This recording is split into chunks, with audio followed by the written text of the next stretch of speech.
Hey, how you doing? You guys rest, sit down. You've been here all day. You should feel at home by now. Wasn't that great?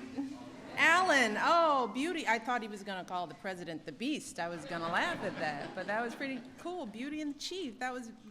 I don't know about you guys, but I was listening backstage, and I just wanted to put my ball gown on and twirl and twirl. I mean, yeah, I see people in the back. That's beautiful scores, beautiful music. Great way to start off this workshop or this panel discussion. I want to welcome you to the White House. Have you been having fun? Yes. Oh, I can tell. I want to start by thanking Harvey Weinstein for organizing this amazing day. Harvey.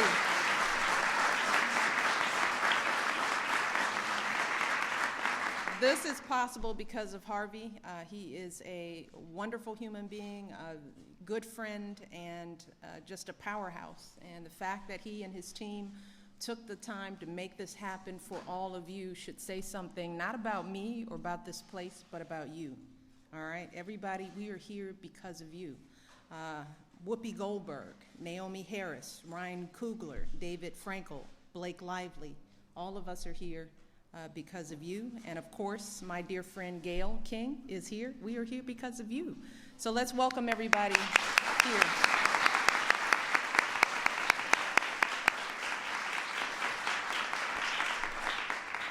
I also want to thank all of the directors and the actors, all the specialists who generously shared their time and talent this morning. You guys did an amazing job. I got to sit in on a few things and see what was going on today. It was pretty amazing. But as I say, yes, big hand to all the team for making this possible.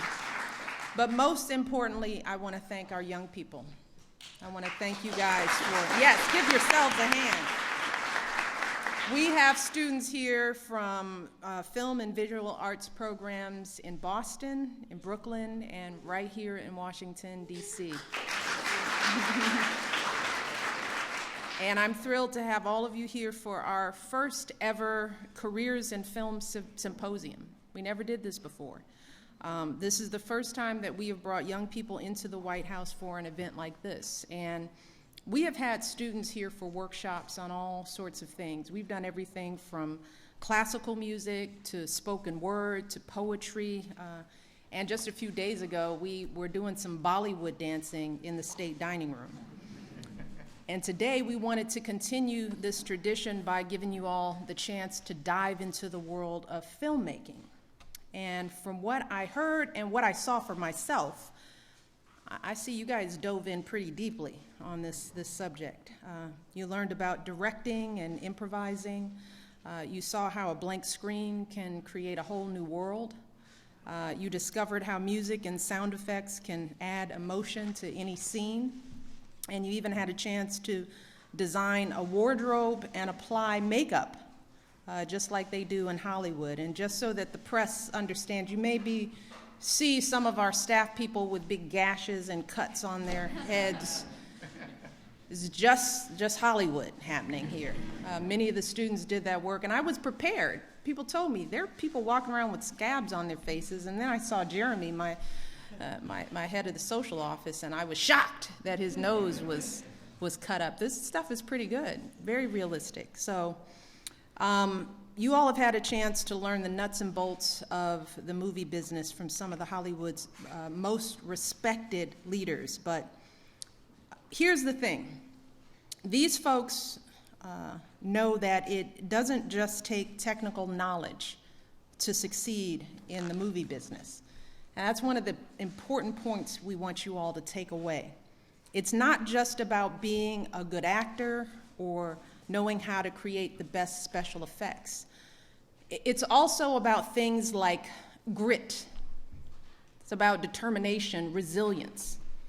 Because all of those character traits, the ability to overcome adversity, all of that are some of the traits and skills that have made the folks on this stage successful in life.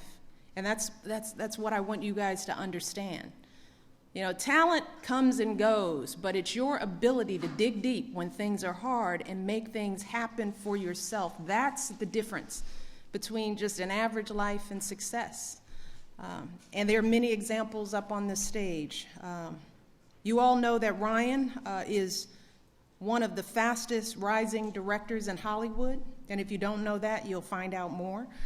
But what you might not know is that just a few years ago, he was growing up amid violence and drugs in a city torn apart by poverty and crime.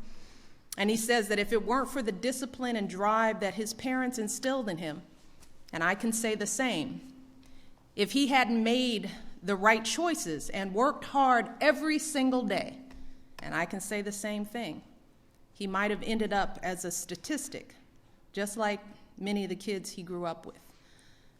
Now, meanwhile, for Harvey, it was a poke in the eye, and I mean literally a poke in the eye that may have led to him becoming one of the biggest producers in Hollywood that we have ever seen. When Harvey was 10 years old, he lost an eye when he was playing around with some other kids. So he couldn't go to school for 6 months. But Harvey didn't just sit around feeling sorry for himself. He knocked on the door of a retired librarian who lived next door to him and asked for books. Now, for those of you who know Harvey, can you imagine a 10-year-old Harvey in a conversation with a librarian? But from that moment on, Harvey developed a love of reading and a knack for finding good stories, a skill he has used every day for decades. And then there's my dear, dear friend Whoopi, who has overcome all kinds of adversity. She was raised like the president by a single mother. She grew up in housing projects in Manhattan. When she was growing up, she was dyslexic. She had trouble reading. As a result, there were people again and again who would call her dumb. They would call her slow. By the time she was in her early 20s, she had a baby daughter. She had battled drug addiction. She had gone through a divorce. But let me tell you, Whoopi never let any of that stop her from pursuing her passions for comedy and acting. She took all kinds of jobs. Good grief. Bricklayer, dishwasher, beautician in a mortuary. All of that, just to support herself and her family as she performed with comedy groups and developed her stand-up routine. And after years and years of scraping by, she got her break and landed a role in a wonderful movie called The Color Purple. You've heard of that?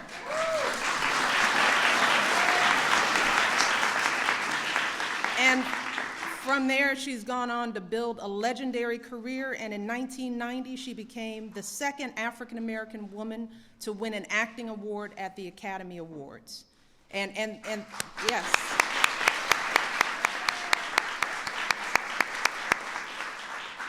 And those are just 3 stories. Gail, Naomi, Blake, David, and Bruce. I didn't see you up here. Bruce is here too. They're going to share their own stories, and I hope that you all will listen and ask them questions, find out what their paths to success were. That's why we're here. See, because when you do that, when you ask successful people what they've done, when you learn more about these men and women here today, you discover that they've all overcome some kind of challenges in their lives. They've all struggled, they've all sacrificed, and they've worked as hard as possible to get where they are today.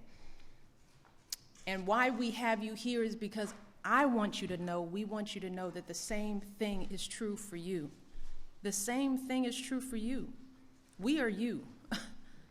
We are not that far from where you are. We grew up just like you all did. Because no matter what kind of neighborhood you come from, no matter what obstacles you are facing in your path right now, I don't care what's happening to you today, you can always find something that you're passionate about. You can always find something worth working for in your life. And once you find that passion, whether it's film, maybe it's science or business, maybe it's teaching, anything, you have got to get your education. It's a bottom line. As I tell my kids, you have one job: get an education. It is the most important thing that you can do for yourselves right now, because that's how you'll prepare yourself for success. You have to be ready.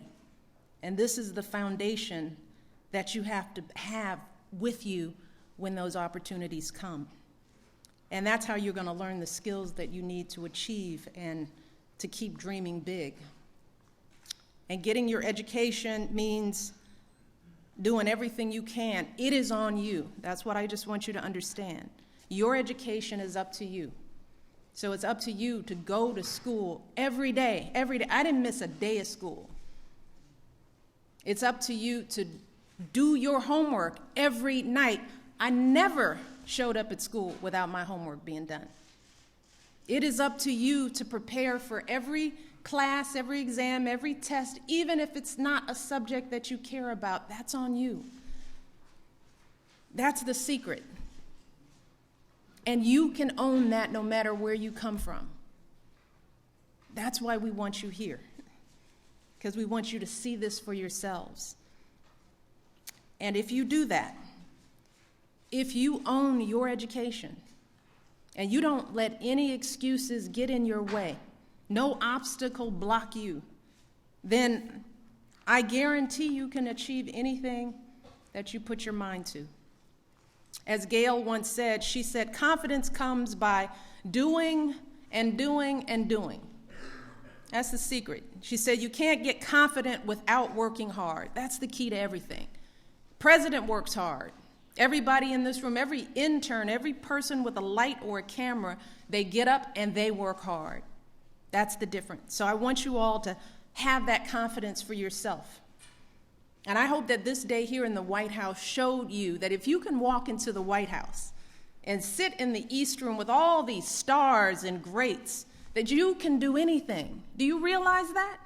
You have been in this room, in this house with all of us, so you can do anything. Can you just own that for a minute? Stand up a little straighter. Own it. I spent the day at the White House with the First Lady and with all these stars and actors, and I held it together. And you made us all very proud today. I heard that over and over and over again, and I hope this experience helps to transform you and solidify in your minds that you have everything you need to be successful. All right? So I want you guys to relax, shake it off, because I want you to use this time. Don't be shy. Ask questions. These cameras, they'll be gone in a second, so you don't even have to worry about them. And I want you to take advantage of every second that you're here. Ask a lot of questions. Find out who these folks are, what they did, what made them afraid, what was hard. Get as much information as you can. And then go back and work hard. And promise me that you will do everything you can in your powers to get the education that is right before you. Because there are kids all over the world that would love to trade places with any single one of you, because they don't have a fraction of the opportunities that kids in America do, kids like all of you. So promise me that you will take this seriously. Take your lives seriously. Own your futures, because we all did. All right? And with that, I'm going to turn it over to Gail. And I'm going to go do a little hard work. I'll be listening in. But thank you for being here. I'm very proud of you all. Thanks so much. Love you guys.